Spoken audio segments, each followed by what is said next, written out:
तो हेलो दोस्तों, आज हम इस वीडियो में बात करेंगे कि केमिकल रिएक्शंस को कैसे लर्न करना है। ये वीडियो स्पेसिफिकली क्लास 10th के लिए होने वाली है। क्लास 10 के बच्चे मुझसे पूछ रहे थे कि भैया केमिकल रिएक्शन कैसे याद करें। तो आइए 4 सिंपल स्टेप्स बताता हूँ जिससे आप अपने जो केमिकल रिएक्शंस हैं उनको याद कर सकते हैं। तो देखिए, ये हैं वो 4 स्टेप्स। तो देखो, सबसे पहला स्टेप्स है मेक अ डायरी। अगर आपके पास डायरी हो तो अच्छी बात है। अगर डायरी नहीं भी है तो जो कॉपी के बीच के पिन पेज होते हैं उसकी आप डायरी बना सकते हैं। तो देखिए, करना क्या है, आप एक डायरी लेंगे। उस डायरी में जो भी केमिकल रिएक्शंस आप पढ़ते जा रहे हैं आप वहाँ पर उनको नोट करते जाइए। और जब भी आपके पास फ्री टाइम हो तो उस डायरी से जो केमिकल रिएक्शंस हैं उनको आप रिवाइज कर सकते हैं। ठीक है। तो आइए दूसरे पॉइंट देखते हैं। चलो, दूसरा पॉइंट बाद में देखेंगे, पहले देखते हैं हम तीसरा पॉइंट। तो तीसरा पॉइंट है एनसीईआरटी को सड़ाओ। अब इसका क्या मतलब है? देखो, मैं एग्जांपल देता हूँ। जब मैं 10th क्लास में था, मेरी बुक का पेज देखो कैसे दिखता था। ये है मेरी एनसीईआरटी का पेज।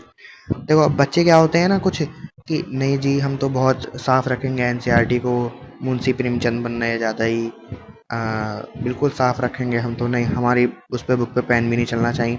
वो सब पागलपंती 10th क्लास में अगर आपके दिमाग में है तो उसे त्याग देना। 8th क्लास तक ही सही रहती है वो बस। देखो, मेरी एनसीईआरटी का पेज कैसा दिखता था। यहाँ पेज है, यहाँ पर कुछ यहाँ रिएक्शन लिख रखी है ना। और ये देखो, ये एक इन्होंने एनसीईआरटी में रिएक्शन लिख रखी है। तो मैंने, देखो यहाँ पर इसका कलर लिख रखा है वाइट, यहाँ पर इसका कलर लिख रखा है येलो। ठीक है। जो जैसे आप ऑनलाइन पढ़े चाहे ऑफलाइन पढ़े, टीचर बताता है कि इस कंपाउंड का कलर ये है, तो आप वहीं एनसीईआरटी में साथ के साथ लिखते चलना। देखिए, एनसीईआरटी सड़ाने में कोई दिक्कत नहीं है भाई, अगले साल तो बेकार ही होनी है ना वो। अब देखो, जैसे मैंने इस डायग्राम में ये इंपॉर्टेंट चीज थी, इसको मैंने रेड पेन से यहाँ हाईलाइट कर रखा है। देखो, देखो। तो इसलिए एनसीईआरटी सड़ाने में घबराओ मत भाई, तुम्हें नंबर लाने हैं ना। ठीक है, समझ गए तीसरा पॉइंट अच्छे से? ओके। अब हम आते हैं सेकंड पॉइंट की तरफ। सेकंड पॉइंट क्या है? Try to understand the equation. अब देखो, कुछ बच्चे हैं ना, इक्वेशन दे रखी है बस याद करनी है, याद करनी है, बिल्कुल भी दिमाग नहीं लगा रहे हैं अपना। तो इक्वेशन को, केमिकल इक्वेशन को समझना सीखो। जैसे इसी में हम एग्जांपल ले लेते हैं कि जैसे ही हमारी ये इक्वेशन है, ये वाली। अब इसमें देखो, यहाँ क्या है? FeSO4। ठीक है। फेरस सल्फेट है यहाँ पर। अब इसका हम कर रहे हैं डिकम्पोजिशन। अब डिकम्पोजिशन मतलब इस एलिमेंट को, सॉरी कंपाउंड को, इसको हम तोड़ रहे हैं, है ना। अब जब हम इसको तोड़ेंगे तो जो प्रोडक्ट फॉर्म होंगे वो इसी में से ही तो बनेंगे। फॉर एग्जाम्पल तुम देखो, Fe2O3, इसमें Fe भी है, इसमें Fe भी है, O भी है, ऑक्सीजन भी है ना। इसमें से ही तो बना है, कहीं और बाहर से थोड़ी आ गया है। यहाँ देखो, सल्फर डाइऑक्साइड, सल्फर ट्राइऑक्साइड, यहाँ गैस बन रही है।